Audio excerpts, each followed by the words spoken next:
السلام علیکم ناظرین، آج کی اس ویڈیو میں تاریخ اسلام کی ایک عظیم شخصیت کے سفر پر، وہ شخصیت جنہیں نبی کریم صلی اللہ علیہ وسلم کے بعد سب سے افضل انسان کہا گیا۔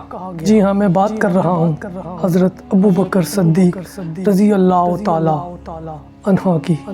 آج کی ویڈیو میں ان کی پوری زندگی کو تفصیل سے بیان کروں گا۔ اسلام قبول کرنے سے لے کر رسول اللہ صلی اللہ علیہ وسلم کے ساتھ جہاد، ان کی خلافت، فتوحات اور ان کی وفات تک کی مکمل داستان۔ صدیوں پہلے کا مکہ، جہاں ظلم، جاہلیت، طبقاتی نظام کا راج تھا، جہاں انسانیت سسک رہی تھی اور اندھیری راتوں میں کچھ چہرے روشنی کی تلاش میں تھے۔ انہی چہروں میں ایک روشن چہرہ، ایک نرم دل، سچا دوست، وفادار انسان ابو بکر بن ابو قحافہ بھی تھے۔ ان کا اصل نام عبداللہ بن عثمان بن عامر، ان کا لقب تھا صدیق اور عتیق اللہ۔ ان کی کنیت تھی ابو بکر۔ ان کا قبیلہ قریش بنو تمیم تھا۔ وہ نبی کریم صلی اللہ علیہ وسلم سے عمر میں 2 سال چھوٹے تھے۔ بچپن ہی سے نرمی، سچائی ان کی پہچان تھی۔ کبھی بتوں کو نہ سجدہ کیا، نہ ان کے قریب گئے۔ ان کے متعلق نبی کریم صلی اللہ علیہ وسلم نے فرمایا، میں نے جس کو اسلام کی دعوت دی، مگر ابو بکر وہ تھے جنہوں نے ایک لمحہ بھی نہ سوچا۔ حضرت ابو بکر صدیق ایک کامیاب تاجر تھے۔ عقل، دیانت اور امانت ان کی پہچان تھی۔ مکہ کے لوگ ان سے مشورہ لیتے، ان کی باتوں پر بھروسہ کرتے تھے۔ ان کے علم و ادب، نظم شناسی اور تدبیر کی دھوم تھی۔ وہ جانتے تھے کہ دنیا کا اصل حسن مال نہیں، اخلاق ہے۔ آپ کی نبی کریم صلی اللہ علیہ وسلم سے دوستی تھی۔ نبی کریم صلی اللہ علیہ وسلم کے بچپن کے دوست تھے، ہمراز اور دل کے قریب ترین ساتھی تھے۔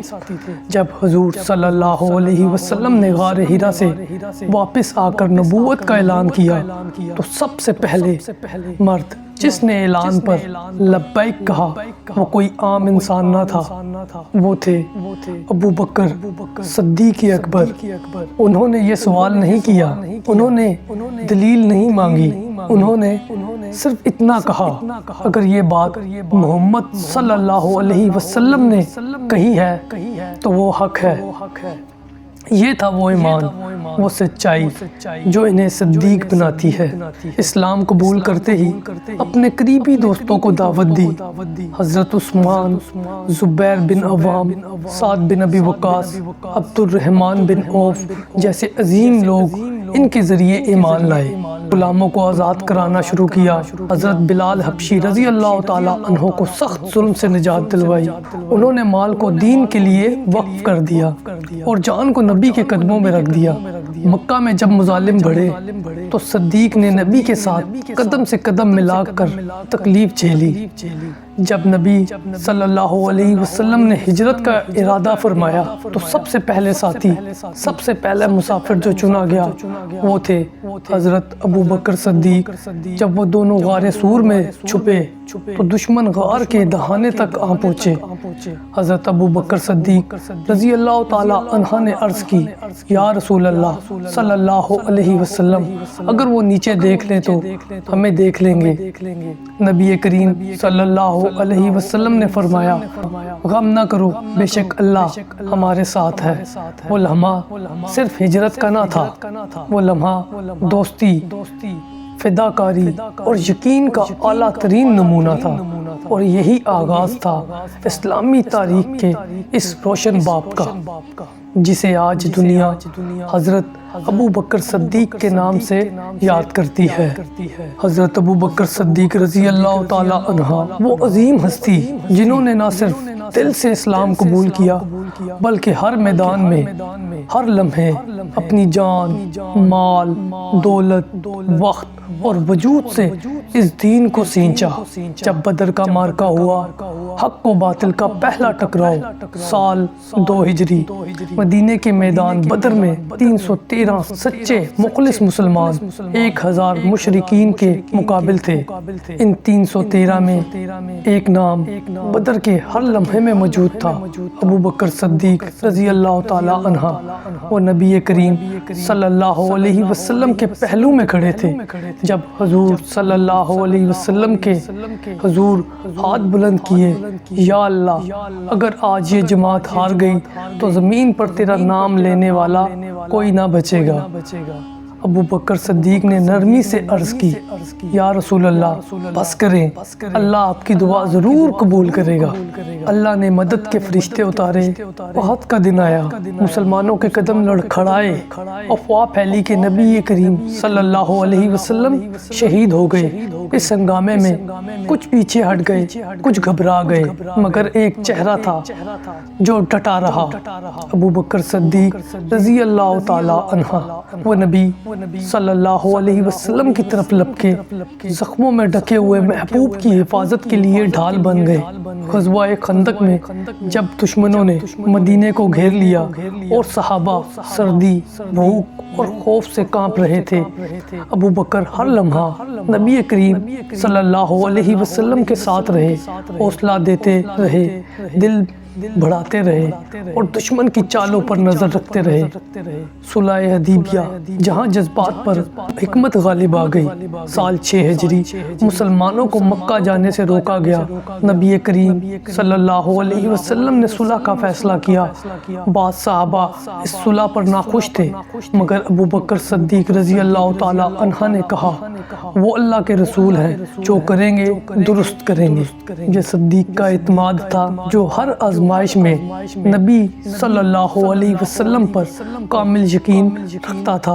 غزوہ خیبر، فتح مکہ اور حنین، جب خیبر کا قلعہ فتح ہوا، جب مکہ کے دروازے کھلے، جب حنین میں مسلمان گھبرا گئے، تو ایک چہرہ ہر وقت نبی کے ساتھ موجود رہا، اور وہ چہرہ صدیق اکبر رضی اللہ تعالی عنہ کا چہرہ تھا۔ وہ نہ صرف لڑنے والے تھے بلکہ سنبھالنے والے بھی تھے۔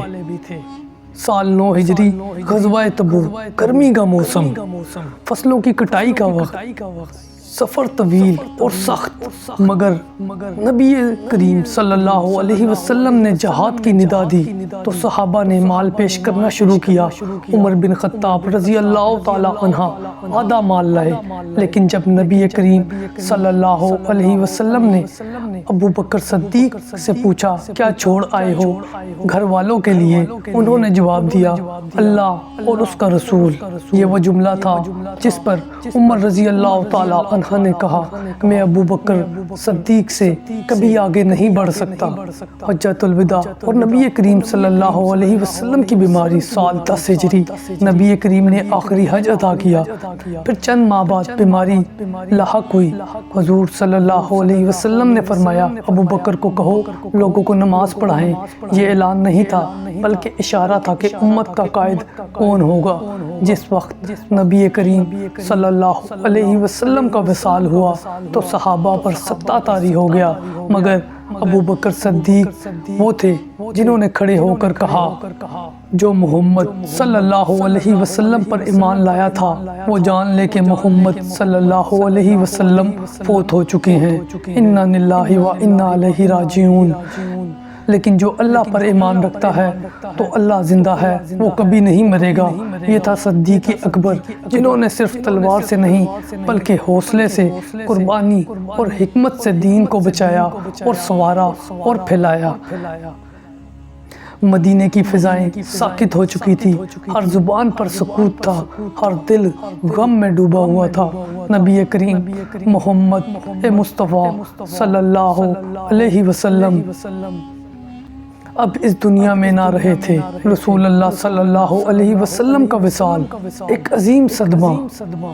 13 ربیع الاول 11 ہجری، جس دن آفتاب رسالت نے غروب کیا، بعض روایت میں 12 بھی ہے، حضرت عمر رضی اللہ تعالی عنہ تلوار لے کر کھڑے ہو گئے۔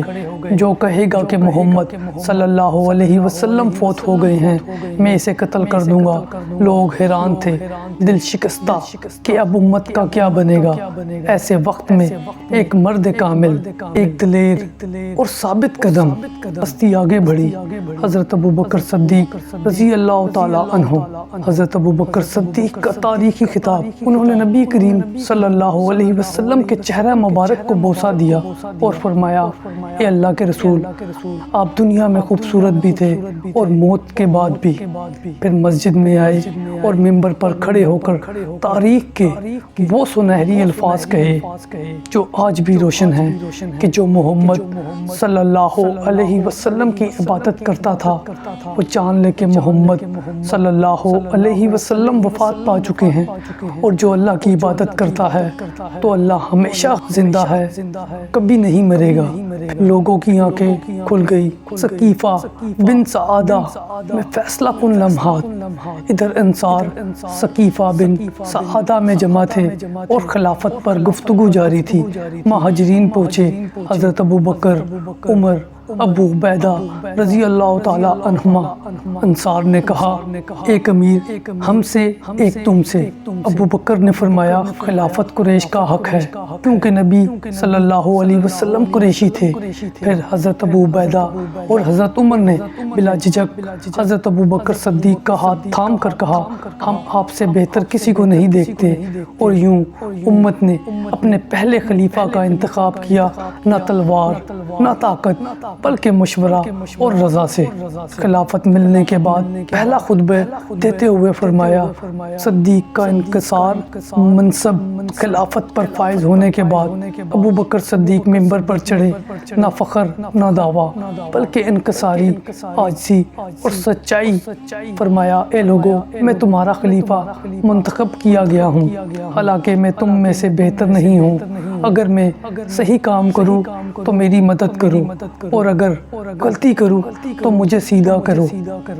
یہ وہ الفاظ تھے، سچائی امانت ہے اور جھوٹ خیانت ہے۔ یہ الفاظ کسی حکمران کے نہیں بلکہ ایک سچے خادم امت کے تھے۔ خلافت کا آغاز ہو چکا تھا لیکن یہ ایک آسان راہ نہ تھی۔ امت بکھر رہی تھی، فتنے سر اٹھا رہے تھے، مگر ابو بکر صدیق رضی اللہ تعالی عنہ نے توحید، اتحاد اور انصاف کا پرچم تھاما۔ نبی کریم صلی اللہ علیہ وسلم کا وصال ہو چکا تھا اور ابو بکر صدیق رضی اللہ تعالی عنہ نے خلافت کی ذمہ داری سنبھالی۔ لیکن یہ صرف ایک سیاسی منصب نہیں تھا، یہ وہ وقت تھا جب امت لرز رہی تھی، فتنے ہر طرف سے حملہ آور ہو چکے تھے۔ فتنہ ارتداد، اسلام سے انکار کرنے والوں کی بغاوت۔ جیسے ہی رسول صلی اللہ علیہ وسلم کا وصال ہوا، عرب کے کئی قبائل نے اسلام سے منہ موڑ لیا۔ کسی نے زکوٰۃ دینے سے انکار کیا، کسی نے خود ساختہ نبوت کا دعویٰ کر دیا اور کچھ نے کھلم کھلا بغاوت کا علم بلند کر دیا۔ یہ سب کچھ چند دنوں میں ہوا۔ مدینہ جو کل تک اسلام کا مرکز تھا اب دشمنوں کے نرغے میں آ چکا تھا۔ صحابہ اکرام کی رائے، نرمی یا حکمت کسی بڑے صحابہ مثلاً حضرت عمر رضی اللہ تعالی عنہ نے مشورہ دیا، یا خلیفہ رسول اللہ، لوگوں کو کچھ وقت دیں، سختی نہ کریں۔ لیکن ابو بکر صدیق رضی اللہ تعالی عنہ کا جواب تھا، تاریخ کے سینے پر آج بھی گونج رہا ہے، کیا اسلام مکمل ہو کر کمزور ہو جائے گا؟ قسم با خدا، اگر یہ لوگ مجھے اونٹ کی ایک رسی بھی دینے سے انکار کریں گے جو وہ رسول صلی اللہ علیہ وسلم کو دیا کرتے تھے تو میں ان سے جنگ کروں گا۔ یہ وہ غیرت ایمانی تھی جس نے امت کو بکھرنے سے بچایا۔ جھوٹے مدعیان نبوت، مسلمہ کذاب، شمامہ کا فتنہ، بنو حنفیہ کا سردار نبوت کا جھوٹا دعویٰ خود کو نبی کے برابر سمجھنے لگا۔ ہزاروں افراد اس کے پیروکار بن گئے۔ حضرت ابو بکر صدیق رضی اللہ تعالیٰ عنہ نے ایک عظیم لشکر تیار کیا اور قیادت دی حضرت خالد بن ولید رضی اللہ تعالیٰ عنہ کو۔ جنگ یمامہ میں شدید لڑائی ہوئی جس میں 70 سے زائد حفظان قرآن مجید شہید ہوئے، لیکن بالا آخر مسلمہ کذاب مارا گیا اور اس کا فتنہ ہمیشہ کے لیے ختم ہوا۔ دوسرا، نبوت کا جھوٹے دعوے دار طلحہ بن خویلد الاسدی نبوت کا دعویٰ بنو اسد کا سردار جنگ کے دوران بھاگ گیا، بعد میں اسلام قبول کر کے توبہ کی۔ نجاح بنت الحارث ایک عورت جو خود کو نبیہ کہتی تھی، مسلمہ سے نکاح کر کے اس کے ساتھ ہو گئی، بعد میں اس نے بھی اسلام قبول کر لیا۔ زکوٰۃ نہ دینے والے قبائل کے خلاف کارروائی۔ حضرت ابو بکر صدیق رضی اللہ تعالیٰ عنہ نے اعلان کیا، زکوٰۃ اسلام کا ستون ہے، جو انکار کرے گا اس کے خلاف جہاد ہوگا۔ آپ نے ان قبائل کے خلاف 11 لشکر روانہ کیے جنہوں نے زکوٰۃ روکنے کی سازش کی۔ ہر طرف دشمنوں کو پسپائی ہوئی اور دین اسلام کا پرچم بلند ہوا۔ حضرت خالد بن ولید کی قیادت میں مسلسل فتوحات۔ حضرت ابو بکر صدیق نے خالد بن ولید کو عرق کی تلوار بنایا، جہاں فتنہ اٹھتا وہاں خالد پہنچتے اور دشمن اسلام کی بنیادوں کو اکھاڑ پھینکتے۔ یہ سارا کچھ حضرت ابو بکر صدیق رضی اللہ تعالیٰ عنہ کے حوصلے، فیصلہ سازی اور توکل کا نتیجہ تھا۔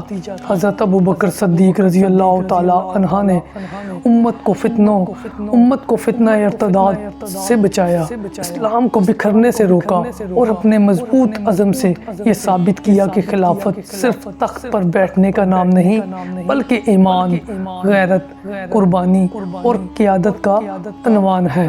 فتنہ ارتداد ختم ہو چکا تھا، جھوٹے نبی ذلیل ہو چکے تھے، اسلام کی بنیادیں مستحکم ہو چکی تھی۔ اب حضرت ابو بکر صدیق رضی اللہ تعالیٰ عنہ نے اسلام کے پیغام کو عرب کی سرحدوں سے نکال کر روم اور فارس کی سلطنتوں تک پھیلانے کا فیصلہ کیا اور اسلامی فتوحات کا آغاز شروع ہوا۔ خلافت کا سنہرا باب ابو بکر صدیق رضی اللہ تعالیٰ عنہ جانتے تھے، اسلام صرف عرب کا دین نہیں بلکہ پوری انسانیت کے لیے ہدایت ہے۔ انہوں نے فرمایا، عرب کے بعد روم و فارس کے مظلوموں کو بھی اسلام کا پیغام پہنچانا ہے، یعنی اب تلوار صرف دفاع کے لیے نہیں بلکہ ظلم، شرک اور جبر کے خاتمے کے لیے اٹھائی گئی۔ عراق کی فتوحات، فارس کی عظیم سلطنت سے ٹکر، قائد خالد بن ولید رضی اللہ تعالیٰ عنہ، فارس کی سلطنت دنیا کی عظیم ترین طاقت، لیکن ایمان کی طاقت کے سامنے کمزور۔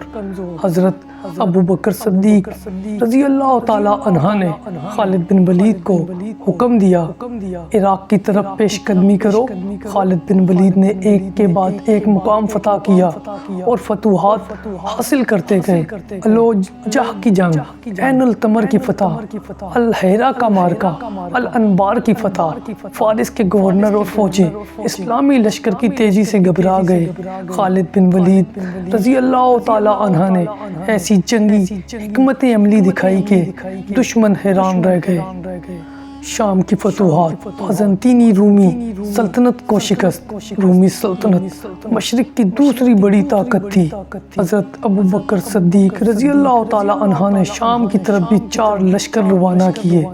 ایک لشکر یزید بن ابو سفیان جس کے کمانڈر تھے، دوسرا ابو عبیدہ بن الجراح جس کے کمانڈر تھے، تیسرے لشکر کے شرجیل بن حسنہ کمانڈر تھے اور چوتھے لشکر کے عمرو بن العاص۔ لیکن جب رومیوں کی تعداد زیادہ نکلی تو ابو بکر صدیق رضی اللہ تعالیٰ عنہ نے خالد بن ولید رضی اللہ تعالیٰ عنہ کو عراق سے شام کی طرف روانہ کیا اور فرمایا، انتقال قیادت کے بغیر لشکر کو مضبوط کرو۔ خالد بن ولید رضی اللہ تعالیٰ عنہ نے سخت ترین سفر طے کیا، پہاڑ، صحرا، پیاس، کئی دنوں کی پیاس اور گرمی کے باوجود لشکر کو دمشق پہنچایا۔ اجنادین کا فیصلہ کن مارکہ 13 ہجری رومیوں کے ساتھ بڑا ٹکراؤ جنگ اجنادین میں ہوا۔ مسلمانوں نے نظم و ضبط، دلیری اور قیادت میں کامل اتحاد دکھایا اور رومی لشکر تباہ ہوا اور شام کے دروازے اسلام کے لیے کھل گئے۔ دمشق کی طرف پیش قدمی خالد بن ولید رضی اللہ تعالی عنہ نے دمشق کی طرف مارچ کیا، جہاں رومی جنرل تھیوڈورک جیسے جرنیل موجود تھے۔ 2.5 سال کی خلافت میں ایسے کارنامے سر انجام دیے جو آج تک امت کی رہنمائی کا ذریعہ ہیں۔ فتنوں کا خاتمہ کیا، جھوٹے نبیوں کی سرکوبی، اسلامی ریاست کی بنیادوں کو مضبوط کرنا، قرآن کریم کو ایک کتابی شکل میں جمع کرانا، عراق و شام کی فتوحات کا آغاز، یہ سب اس مرد مومن کا فیض تھا جس نے نبی کے بعد امت کو سنبھالا اور اسے بکھرنے سے بچایا۔ حضرت علی رضی اللہ تعالی عنہ نے فرمایا، اللہ ابو بکر پر رحم فرمائے، انہوں نے سب سے پہلے ایمان لایا، سب سے پہلے نماز پڑھی اور سب سے پہلے نبی کے لیے جان و مال قربان کیا۔ واقعی اگر ابو بکر صدیق رضی اللہ تعالی عنہ اس وقت نہ ہوتے تو شاید امت سنبھل نہ پاتی۔